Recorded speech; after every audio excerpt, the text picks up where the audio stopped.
Hello बच्चों, welcome back to Aram. Today we are going to learn about a very interesting topic which is very important for NEET as well as for graduation point of view. So our today's topic is sex linked inheritance.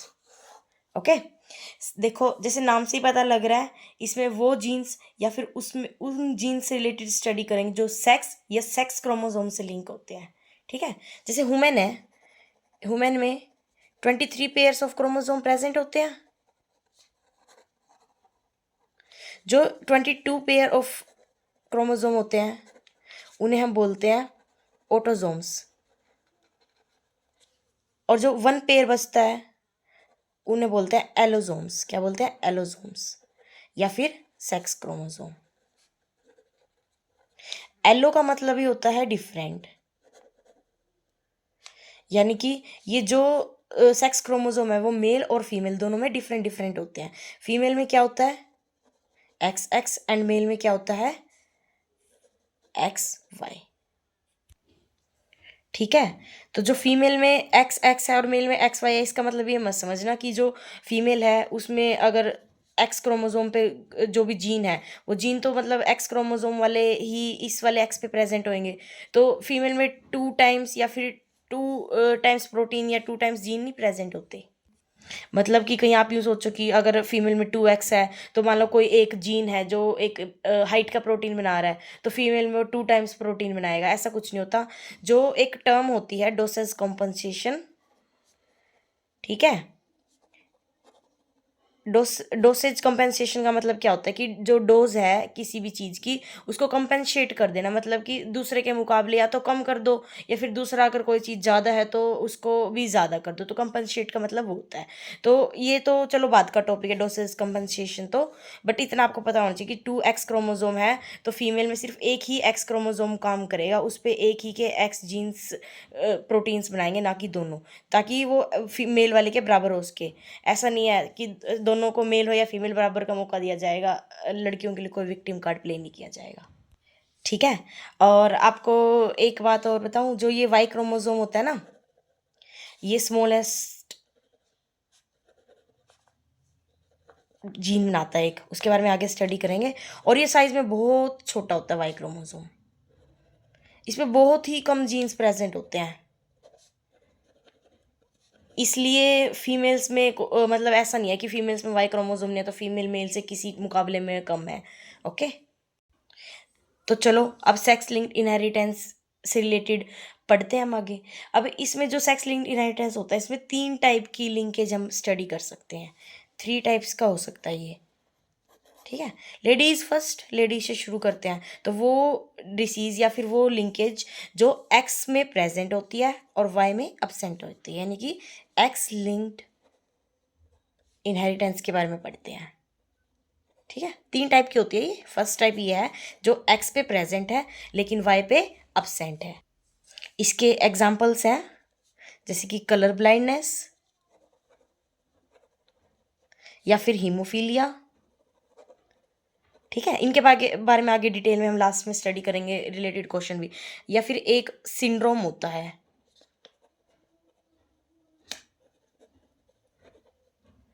Okay. इस syndrome के बारे में ज़्यादा तो आपको पता होना ज़रूरी नहीं है, लेकिन सिर्फ इतना पता होना चाहिए कि न्यूक्लियोटाइड्स से रिलेटेड होता है. ओके, अब एक बात और, जो ये मैंने तीनों डिसीज लिखे हैं ये एक्स लिंक्ड तो है ही, लेकिन एक्स लिंक्ड के साथ साथ ये एक्स लिंक्ड रिसेसिव डिसीज है. रिसेसिव का मतलब होता है दबा हुआ, यानी कि अगर हम किसी को दबा रहे हैं तो उसे रिसेस कर रहे हैं, उसे रिसेसिव बोलते हैं. यानी कि अगर एक जीन के 2 एलील होते हैं, अगर एक ही एलील फंक्शन कर ले, एक ही एलील से उसका काम चल जाए तो वो डोमिनेंट नेचर होता है उसका, यानी कि डोमिनेंट. डोमिनेंट मतलब एक अकेला सब पे भारी. लेकिन रिसेसिव में क्या होता है कि दोनों एलील का फंक्शन करना ज़रूरी होता है, दोनों एलील को अपने आप को एक्सप्रेस करना ज़रूरी होता है. रिसेसिव को मोस्टली हम स्मॉल लेटर से डिनोट करते हैं, सोचते हैं भी छोटा है दबा हुआ है इसलिए दबा देते हैं. ठीक है, जो ये मैंने तीनों डिसीज़ लिखे हैं, ये तीनों डिसीज़ एक्स लिंक्ड रिसेसिव हैं. सो अगर ये एक्स क्रोमोसोम पे प्रेजेंट है तो ये दोनों प्रेजेंट होने, दोनों एक्स क्रोमोसोम पे प्रेजेंट होने चाहिए इन फीमेल्स, लेकिन मेल्स में तो सिर्फ एक ही एक्स क्रोमोसोम होता है, तो मेल्स में वो एक ही पे प्रेजेंट होंगे, तो मेल्स में रिसेसिव और लिंक्ड का तो कोई लेना देना ही नहीं है। ठीक है, अगर फीमेल्स में मान लो ये फीमेल्स के क्रोमोसोम है, कोई भी रिसेसिव है, लो कोई भी डिसीज़ है, मैंने तो यहाँ पे आर से डिनोट कर दिया, वो डिसीज़ कोई भी है, ये कुछ भी, तो ये रिसेसिव है, और जब ये इस कंडीशन में होगा तो ये डिसीज होएगा। लेकिन अगर वो सिर्फ इसमें प्रेजेंट है और एक में नहीं है, तो इस कंडीशन को बोलेंगे कैरियर। और याद रखना कि एक्स लिंक्ड में सिर्फ फीमेल ही कैरियर होती है, मेल तो कैरियर कैसे होएगा। और जो मेल होता है अगर वो ऐसे है तो नॉर्मल है, अगर एक पे आ गया तो वो डिसीज है, इसमें कैरियर जैसी कोई कंडीशन ही नहीं होती। ओके, अब सेकंड हम पढ़ेंगे, जोएंगे वाई लिंक्ड। ठीक है, वाई लिंक्ड नाम से पता चल रहा है, जो एक्स में तो अब्सेंट होंगे, एक्स क्रोमोसोम पे ये एक्सप्रेस नहीं होते, एक्स से रिलेटेड नहीं है मतलब ये, और वाई से ये रिलेटेड है। ओके, तो इसका एग्जाम्पल है, जो वाई लिंक्ड जीन्स पे प्रेजेंट होता है उसे बोलते हैं SRY, या फिर sex determining region present on Y genes. इसमें एक TDF नाम का फैक्टर होता है, जो टेस्टिस डिटरमाइनिंग फैक्टर होता है, ये सबसे स्मॉलेस्ट जीन है। पूछ लेते हैं कि सबसे स्मॉलेस्ट जीन क्या है, कहाँ प्रेजेंट होता है, तो ये होता है TDF, testis determining factor. Okay, जो टेस्टिस डिटरमाइनिंग फैक्टर है ना, ये मतलब कि जो मेल्स के अंदर टेस्टोस्टेरोन वगैरह जो टेस्टिस की डेवलपमेंट के लिए उसके लिए यूज़ होता है ये। तो वाई लिंक्ड क्रोमोसोम पे कौन सा जीन इंपॉर्टेंट है, TDF, और ये वाई लिंक्ड डिसीज के लिए भी यही रिस्पॉन्सिबल है।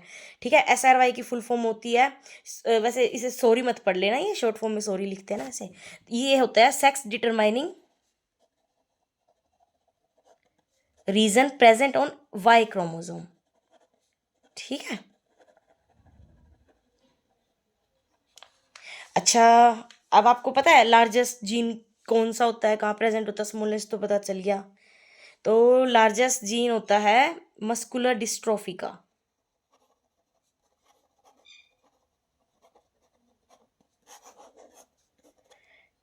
Present on x chromosome.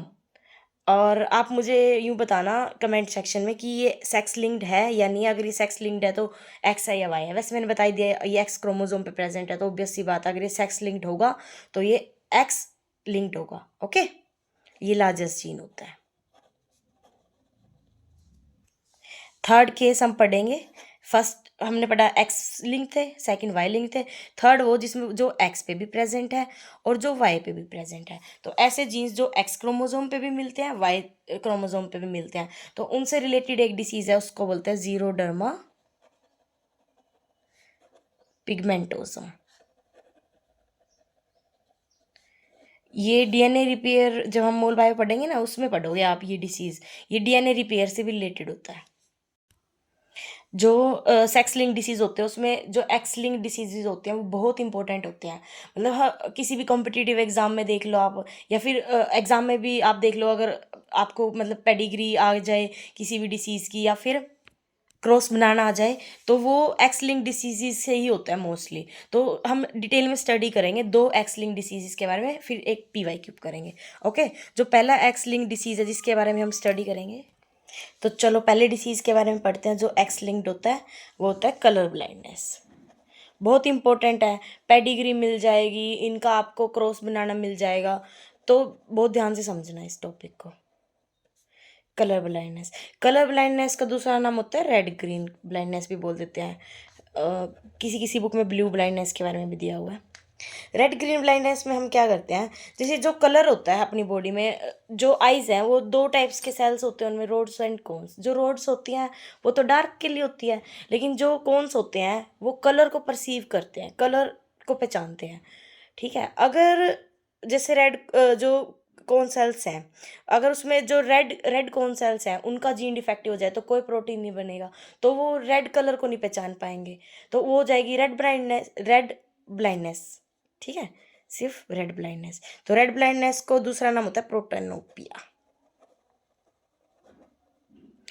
अगर ऐसी मैं बोलूँ कि ग्रीन कौन सेल्स डिफेक्टिव हो जाए, तो green gene defective, green gene defective तो जो उससे बनने वाला प्रोटीन या पिगमेंट था वो भी नहीं बनेगा, तो ग्रीन ब्लाइंडनेस हो जाएगी। ग्रीन ब्लाइंडनेस को हम बोलते हैं डियूटेरोनोपिया। ये साइंटिफिक नेम वैसे कोई पूछता तो है नहीं, बट फिर भी अगर कहीं किसी जगह रेड ब्लाइंडनेस की जगह ड्यूटेरोनोपिया मतलब ग्रीन की जगह और रेड की जगह प्रोटेनोपिया लिखा जाए तो आपको पहचानना तो आना चाहिए ना।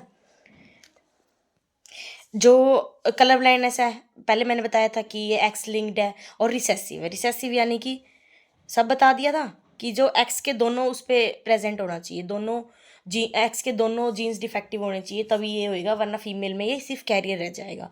तो आपको एक क्रॉस दिया हुआ है कि एक नॉर्मल फीमेल है, उसको जो जो उसका सन है वो सॉरी सॉरी जो नॉर्मल फीमेल है उसका क्रॉस हमने करना है एक डिफेक्टिव मेल के साथ। तो इसका रिजल्ट उन्होंने हमसे पूछा है। तो ये एक्स लिंक्ड है तो पहले तो लिख लो दोनों के सेक्स क्रोमोसोम, लिख लिए। नॉर्मल है तो एक्स इसके नॉर्मल रहेंगे, डिफेक्टिव है तो उसके जो एक्स क्रोमोसोम है उस पर लिख दो। डिसीज को जिससे रिप्रेजेंट करना हो अपनी मर्जी से रिप्रेजेंट करो, सी लिखना हो सी लिखो, डी लिखना हो डी लिखो। डिसीज के लिए मैंने तो सी लिख दिया कलर ब्लाइंडनेस समझ के। इनका आपस में क्रॉस करना है तो इससे गैमेट्स बनेंगे एक्स और एक्स।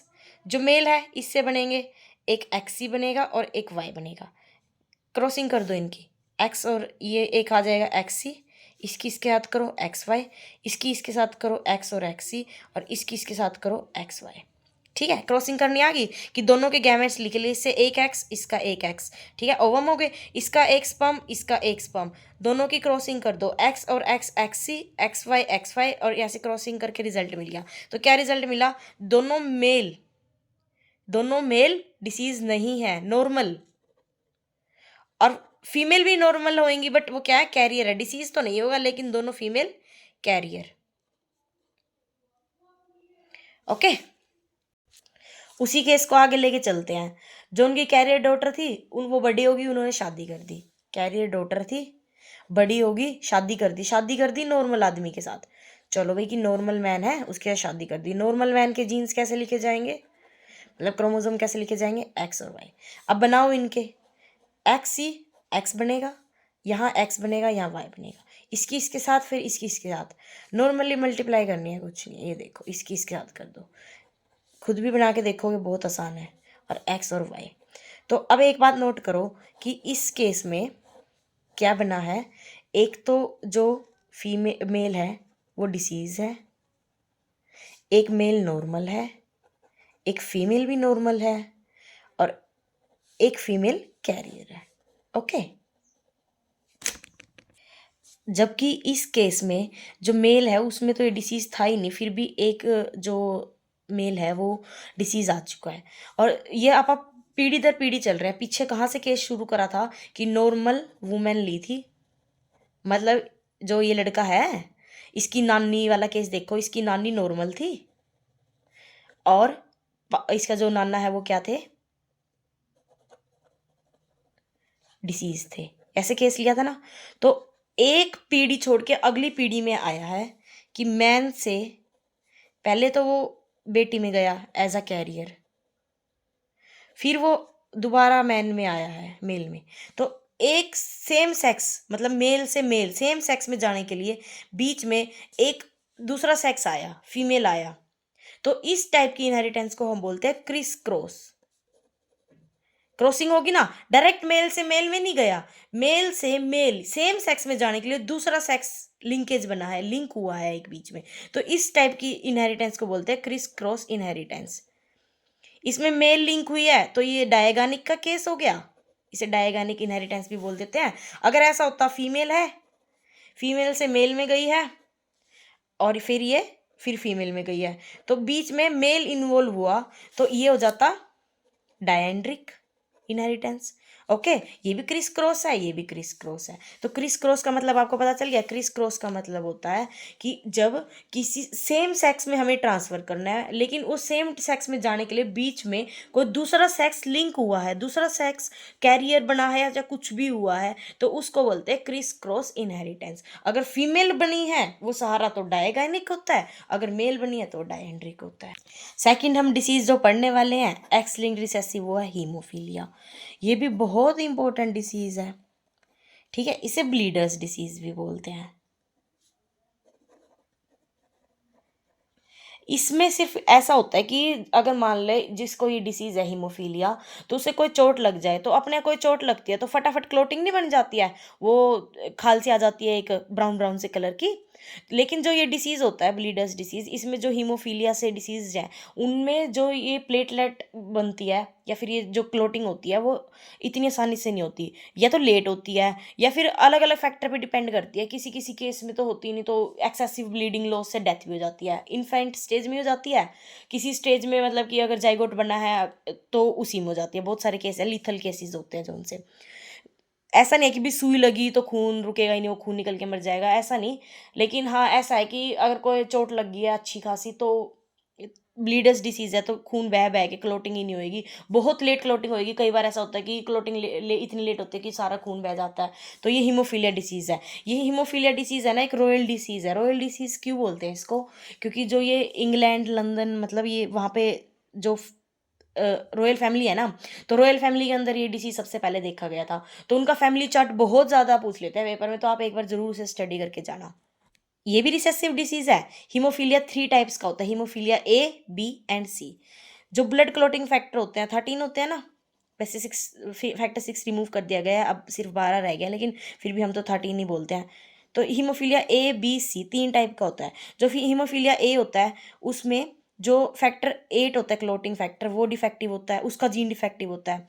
अगर मैंने बोला था कोई-कोई केस में लीथल होता है। अगर इसमें होमोज़ाइगस कंडीशन आ जाए, मतलब कि दोनों ही एक्स डिफेक्टिव हो जाएँ, तो वो लीथल है। ये लीथल है, लीथल यानी कि डेथ पक्की है, डेथ तो होएगी ही होएगी। एम्ब्रियोनिक में हो, फीटल में हो या फिर जो एडल्टहुड में हो, चाइल्ड में भी मतलब जैसे हो, डेथ तो होएगी होएगी, लीथल है।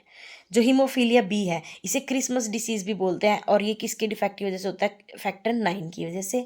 और जो हीमोफीलिया सी है, वो फैक्टर 11 में के जीन में डिफेक्ट के होने की वजह से होता है। ठीक है? अब हम पीवाईक्यूज़ कर लेते हैं, सिंपल सिंपल क्रॉस बनाएँगे। बस आपको इतना याद रखना है कि जो एक्स लिंक्ड डिसीज़ होंगे, उनके एग्ज़ाम्पल याद रख लेना। और मैंने तीनों रिसेसिव के बताए क्योंकि रिसेसिव के ही आते हैं। अगर रिसेसिव है वो, तो दोनों जीन डिफेक्टिव होंगे तो वो डिसीज़ होएगा फीमेल में, अगर एक है तो वो कैरियर होएगी। लेकिन अगर मेल में सिर्फ एक ही डिफेक्टिव है, तो मेल में एक ही एक्स क्रोमोसोम है, तो वो डिसीज़ कंडीशन ही मानी जाएगी। ओके? और क्रिस क्रॉस क्या होता है वो मैंने आपको बता दिया अच्छे से। वाई लिंक्ड के एग्जाम्पल कर लेना, वाई लिंक का कोई क्रॉस नहीं आएगा, वाई लिंक के सिर्फ एग्जाम्पल आएंगे। अगर कहीं पे लिखा जाए क्वेश्चन में भाई ऑटोजोमल है, ऑटोजोमल डिसीज है, तो इसका मतलब ऑटोजोमल जो होते हैं वो बॉडी क्रोमोजोम होते हैं, तो सेक्स लिंक क्रोमोजोम नहीं है। बस इतना याद रखना। एलोजोमल डिसीज लिखी आ गई तो या वो किसी सेक्स से रिलेटेड है। एक्स लिखी हुई आ गई तो वो एक्स क्रोमोजोम से रिलेटेड होएगी। वाई लिखी आ गई तो वाई क्रोमोजोम से। ओके, चलो अब कुछ नीट PYQ कर लेते हैं। चलो देखो ये क्वेश्चन है, इसमें जो नॉर्मल वुमेन है, लेकिन उसका जो फादर है वो कलर ब्लाइंड था। याद रखना फादर क्या था? Colour blind. हिस्ट्री काम आती है। उसकी वुमेन की शादी हुई है एक कलर ब्लाइंड मैन के साथ, तो हमें बताना है कितनी डॉटर्स कलर ब्लाइंड होंगी। ठीक है, सिंपल सा। अगर आपको पूरा पूरा दिया हो किसी भी चीज़ का, अभी शॉर्ट शॉर्ट ये चीज़ ऐसे है, तो प्रोबेबिलिटी हम लेंगे नहीं क्योंकि हमें दिया हुआ है।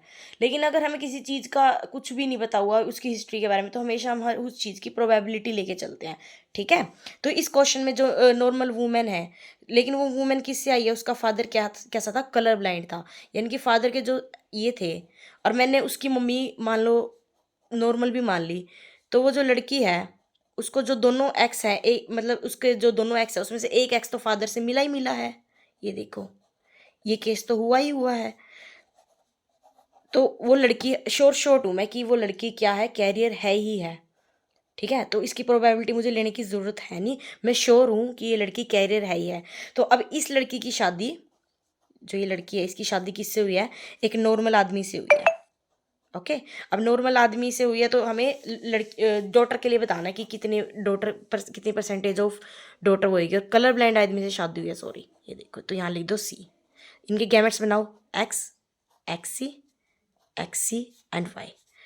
ये हो जाएगा एक्स और एक्स सी। ठीक है, ये हो जाएगा एक्स सी एक्स वाई और XCY। 1/2 लड़कियों में से एक लड़की, यानी कि हाफ। प्रोबेबिलिटी कितनी है? हाफ की। ये प्रपोर्शन पूछा है तो मल्टीप्लाई 100 कर दो, यानी कि 50% जो लड़की है वो कलर ब्लाइंड होएगी। ओके। दो लड़की होती हैं, दो में से एक कैरियर है और जो उनसी एक है वो कलर ब्लाइंड है। इस क्रॉस को दोबारा ध्यान से समझते हैं। जो नॉर्मल वुमेन है लेकिन उसका जो पापा है वो इन्होंने कलर ब्लाइंड बताया था। प्रोबेबिलिटी तब लेंगे अगर श्योर श्योर ना हो, लेकिन इसमें मैंने देखा कि अगर मैं उसकी मम्मी को नॉर्मल भी मानूँ ना, मम्मी चाहे नॉर्मल हो चाहे कैसी हो, यहाँ पे साफ साफ दिया हुआ है कि लड़की नॉर्मल है। लड़की नॉर्मल है यानी कि उसका एक जीन तो जो मदर से मिला है वो नॉर्मल है ही। तो फादर वाला डिफेक्टिव है, फादर वाला डिफेक्टिव है तो वो कैरियर है। तो हमने पता चल गया कि जो लड़की जो नॉर्मल वूमेन है उसका जो जीन है या उसका जो क्रोमोसोम है वो क्या है, एक्स, सी और एक्स, यानी वो कैरियर है। लड़का कलर ब्लाइंड दिया हुआ है, कलर ब्लाइंड यानी कि ये तो ऑब्वियस सी बात है, इसमें कोई कैरियर का केस होता ही नहीं, तो वो ये हो गया। अब इन दोनों का क्रॉस कराया है, इन दोनों के क्रॉस से जो हमें रिजल्ट मिला है वो ये मिला है कि half of the girl population will be colour blind and half will be carrier. But हमें सिर्फ और सिर्फ कलर ब्लाइंड का प्रपोर्शन बताना था, तो वो 50% या फिर हाफ जो ऑप्शन में होगा उस हिसाब से कर लेंगे। ओके, देखो अब इस केस में हमें बताना है कि एक कलर ब्लाइंड मैन है, कलर ब्लाइंड मैन यानी कि लिख लो वो हो जाएगा XCY, ठीक है। उसकी नॉर्मल साइट, एक नॉर्मल साइट की वुमेन है जिसकी कोई भी हिस्ट्री नहीं है उनके परिवार में कि कलर ब्लाइंडनेस हो, तो श्योर श्योर अब हम उसको लिख लेंगे XX कि वो यही है, क्योंकि उनके पूरे परिवार में कोई हिस्ट्री नहीं है। अब इन दोनों के आपस में शादी हुई है तो ग्रैंड सन पूछा है कि कितना प्रोबेबिलिटी है कि वो कलर ब्लाइंड हो। पहले तो इनकी शादी कर लो, ये हो गया XX।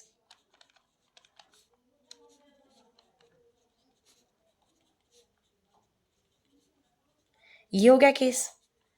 इसमें साफ साफ पता चल रहा है कि दोनों जो लड़के हैं वो नॉर्मल आ गए हैं इसके, और जो इसकी दो लड़कियां होंगी वो कैरियर हैं, ठीक है।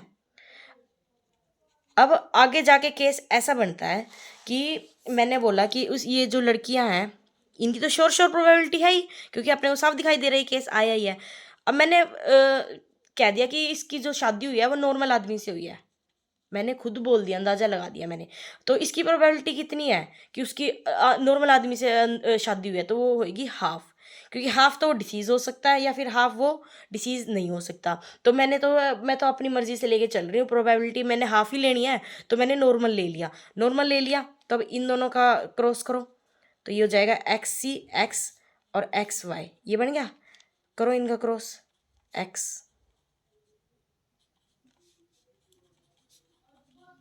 अब देखो यानी कि हाफ पॉपुलेशन कैसी आई है इसमें, हाफ पॉपुलेशन डिसीज आई है। अब जो प्रोबेबिलिटी होती है ऊपर, जितनी प्रोबेबिलिटी मतलब पूरा मान लीजिए फ्लो चार्ट चल रहा है तो यहाँ से लेके यहाँ तक जितनी प्रोबेबिलिटी होती है ना, जो हमें टोटल निकालनी होती है, तो उन सबकी मल्टीप्लाई कर दिया करो आपस में। तो जो मैंने यहाँ पे ली थी कि वो नॉर्मल है, उसके पापा की प्रोबेबिलिटी ली है ना, तो वो हाफ होगी। अब बच्चा कितने पे आ रहा है उस भी वो डिसीज है वो हाफ है, तो इन दोनों की मल्टीप्लाई कर दो तो ओवरऑल जो रिजल्ट आएगा वो आएगा 1/4।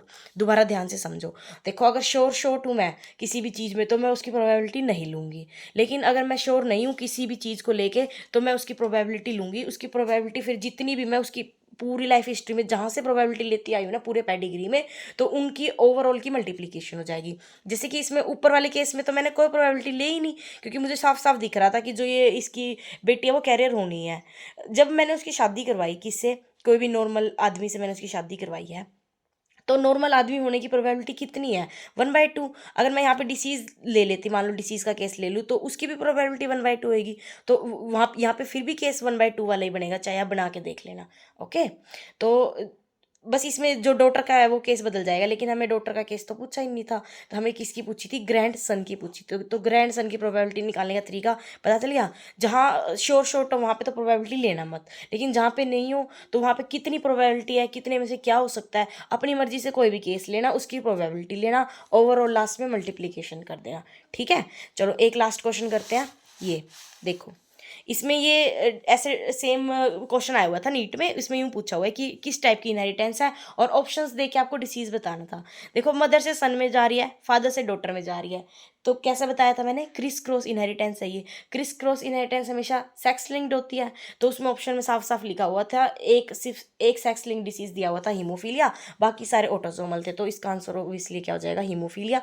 और ये टाइप ऑफ इनहेरिटेंस कौन सी है, क्रिस क्रॉस है ये, सेक्स लिंक्ड। ठीक है, okay, good luck for your NEET exam. हम नेक्स्ट वीडियो में ट्राई करेंगे कि बायोकेमिस्ट्री शुरू कर दें, और जो नीट के जो रेगुलर टॉपिक्स है वो आपको डेली वीडियोस मिलेंगी। Do like share and subscribe. Thank you.